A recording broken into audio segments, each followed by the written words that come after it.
Hello बच्चों, welcome to Ashish classes. आज हम पढ़ेंगे राउल्ट्स लॉ।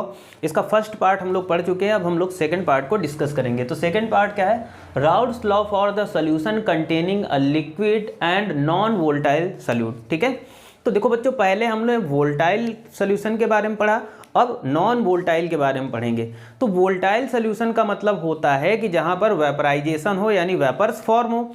लेकिन अगर नॉन वोलेटाइल आ जाता है तो नॉन वोलेटाइल का मतलब होता है जहां पर वेपराइजेशन यानी वेपर्स फॉर्म ना हो। ठीक है, तो जहां पर वेपर्स बनती है वो वोलेटाइल सॉल्यूशन हो जाता है, और जहां पर वेपर्स नहीं बनती वो नॉन वोलेटाइल हो जाता है।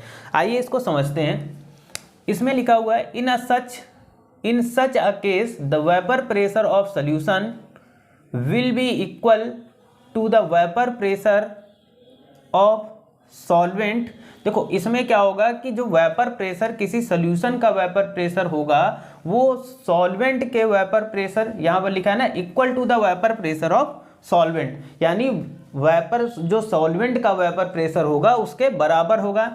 Any because non volatile solute does not form vapours.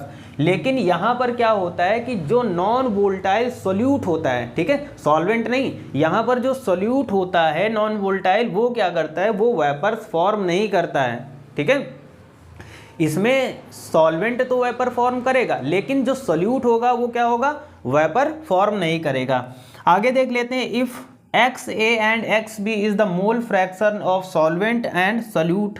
ठीक है, यहां पर जो XA दिया गया है, देखो ये जो XA दिया गया है ये क्या है, मोल फ्रैक्शन ऑफ सॉल्वेंट। ये क्या हो जाएगा, मोल फ्रैक्शन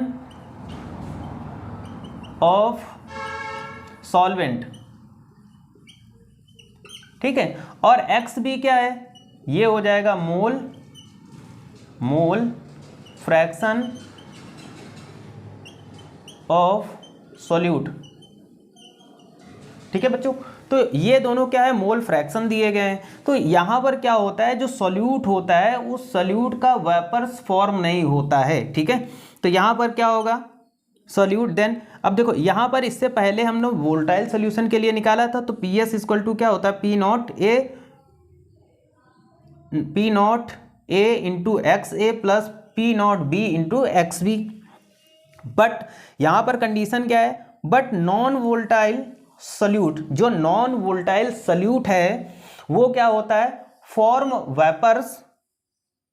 ठीक है, सॉरी, डज नॉट फॉर्म होगा यहां पर क्या होगा, जो non volatile solute does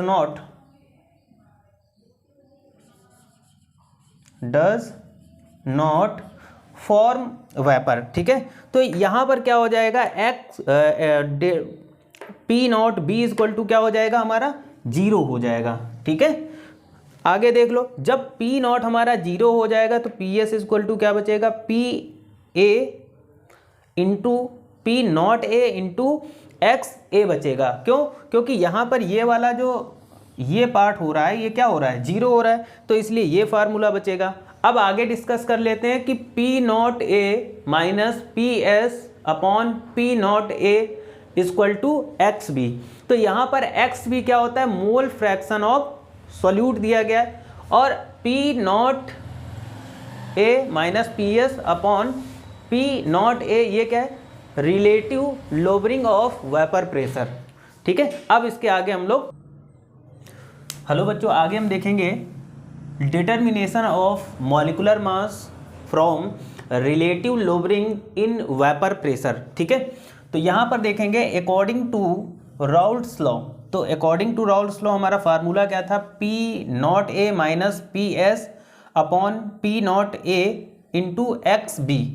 XB क्या था, मोल फ्रैक्शन था। ठीक है, तो हम यहाँ पर सपोज कर लेते हैं N मोल्स ऑफ सॉल्यूट। यहाँ जो स्मॉल n है वो क्या है, सपोज कर लेते हैं मोल्स ऑफ सॉल्यूट है, are dissolved in capital N क्या दिया गया है, मोल्स ऑफ सॉल्वेंट। तो यहाँ पर 2 मोल्स दिए गए, हमें सॉल्यूट का मोल्स पता है, स्मॉल n से इंडिकेट किया गया, और सॉल्वेंट का जो मोल है वो कैपिटल N से।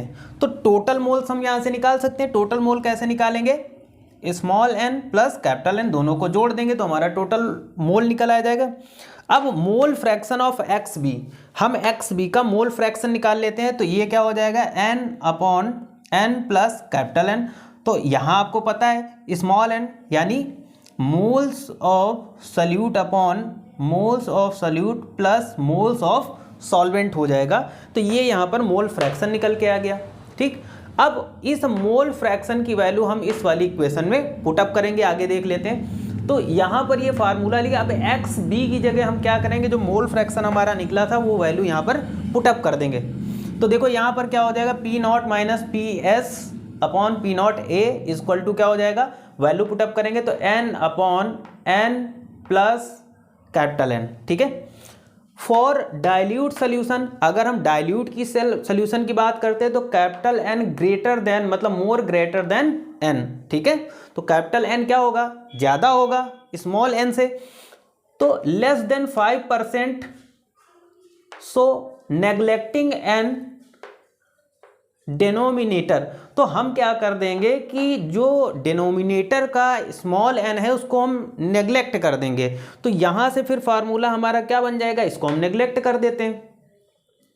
तो यहां आगे देख लेते हैं, moles of solute n equal to क्या हो जाता है, small w upon small m, और moles of solute capital N बराबर capital W upon m। W क्या होता है, जो हमारा वेट होता है, और नीचे m क्या होता है, मास होता है। ठीक, तो यहाँ पर हम वैल्यू रख देंगे, जब इस n की जगह पे ये रख देंगे, स्मॉल n की जगह पे ये वैल्यू, कैपिटल N की जगह पे ये वैल्यू रखेंगे, तो हमारा एक ये फार्मूला आ जाएगा P naught A minus P S upon P naught A small w into capital M upon में small m into capital W। ये फार्मूला हमारे एग्जाम में न्यूमेरिकल सॉल्व करने में बहुत ही ज़्यादा हेल्प करेगा, सारे न्यूमेरिकल इसी से लगेंगे। ठीक है, और हमारे नीट एग्जाम के लिए भी बहुत ही ज़्यादा इंपॉर्टेंट है राउल्ट्स कॉलम।